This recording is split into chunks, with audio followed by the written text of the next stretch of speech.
I have heard from some Canadians who are concerned. No one likes paying more tax, even those who can afford it the most. And to those Canadians, I want to say, we applaud your hard work and your success. You are making great contributions to our country. And we want more Canadians to enjoy success as you do and to contribute as you are. But I would also like to ask Canada's 1%. In fact, Canada's 0.13% to consider this. Okay, share this out, you guys. What kind of a Canada do you want to live in? Do you want to live in a country where kids go to school hungry? Do you want to live in a country where a teenage girl gets pregnant just because she doesn't have the money to buy birth control? Do you want to live in a country where the only young Canadians who can buy their own homes are those with parents who can help with the down payment? Do you want to live in a country where we make the investments we need in healthcare, in housing, in old age pensions, but we lack the political will to pay for them and choose instead to pass a ballooning debt onto our children? Do you want to live in a country where those at the very top live lives of luxury, but must do so in gated communities, behind ever higher fences, using private health care and airplanes, because the public sphere is so degraded and the wrath of the vast majority of their less privileged compatriots burns so hot? Every Canadian across our great country needs to ask themselves these same questions, because the stakes could not be higher. Okay, well, good afternoon, everyone. I am really glad to be here with so many of my wonderful colleagues to talk about an important decision our government has taken, an important measure we are putting in place. Our government is taking action to improve tax fairness for all Canadians. A few minutes ago, I tabled a notice of Ways and Means motion in Parliament that will allow us to implement the changes the budget proposed to capital gains taxation. This Ways and Means motion and the legislation that will follow it reflects the capital gains changes laid out in the 2024 budget and its tax annex. Ces modifications feront en sorte qu'un petit nombre de Canadiens et de Canadiens bien nantis paieront un peu plus d'impôts lorsqu'ils vendront un investissement. These are powerful economic proof points. They show that Canada's economy is strong and resilient. Canada's job market has delivered a surprise, as well as some confounding signs about just how the economy is doing. Last month, jobs were lost when forecasters had called for gains. And this result is even weaker given how fast the working age population is growing. Jeannie Lee joins us now with more on all of this. So, Jeannie, what is going on here? How much did employment stumble?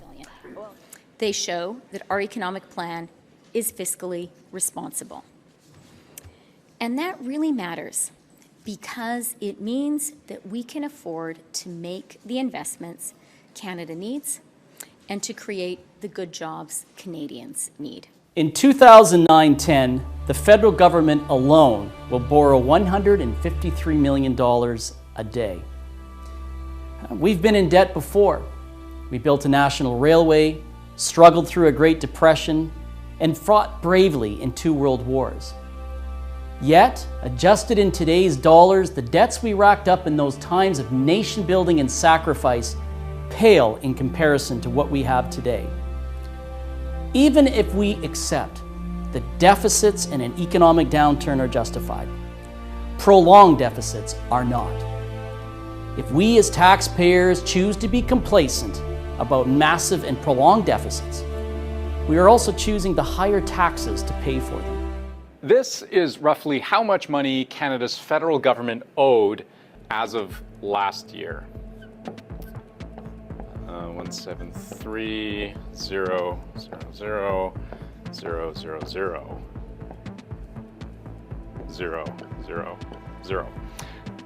The federal debt was nearly $1.2 trillion.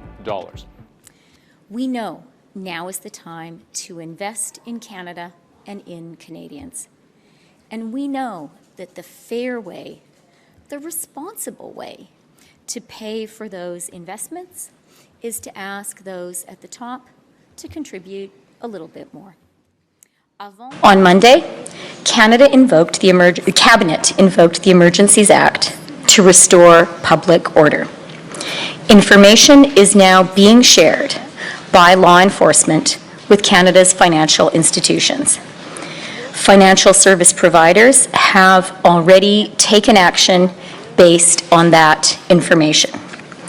The emergency measures we put in place are being used, they are having an impact, and they will have a growing impact in the days to come. Since Monday's announcement, I've spoken directly with the heads of our major banks and with the director of FinTrack. My cabinet colleagues and I are meeting regularly, very regularly, including with the commissioner of the RCMP, to discuss next steps. Our absolute priority is ending these illegal blockades and occupation. It gives me no pleasure to impose any of these measures. In fact, we do so with great sorrow. But do not doubt our determination to act, to defend our democracy, to defend our economy, and to restore peace, order, and good government. So let me repeat what I said on Monday. If your truck is being used in these protests, your corporate accounts will be frozen. The insurance on your vehicle will be suspended. The consequences are real, and they will bite. It is time for you to go home. And let me also be clear that we will have zero tolerance for the establishment of new blockades or occupations. We now have the tools to follow the money. We can see what is happening and what is being planned in real time. And we are absolutely determined that this must end now and for good. $1.25 million will now be tax-free. And fourth, to encourage innovation and job creation, we're introducing a new incentive for entrepreneurs that will reduce the amount of tax they pay on capital gains and increase the lifetime exemption on the sale of all or part of their business. In the end, and this is key, we estimate that only 0.13% of Canadians with an average annual income of $1.4 million will be affected by this change in any given year. But millions more, especially younger Canadians, will benefit from it.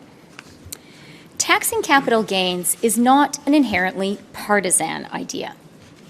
It's an idea that everyone who cares about fairness should support. In fact, the idea of taxing capital gains in Canada was first broached by the government of Prime Minister John Diefenbaker and his Royal Commission on Taxation, chaired by Kenneth Carter. In the Royal Commission's report, Carter memorably declared that fairness should be the most important objective of the tax system.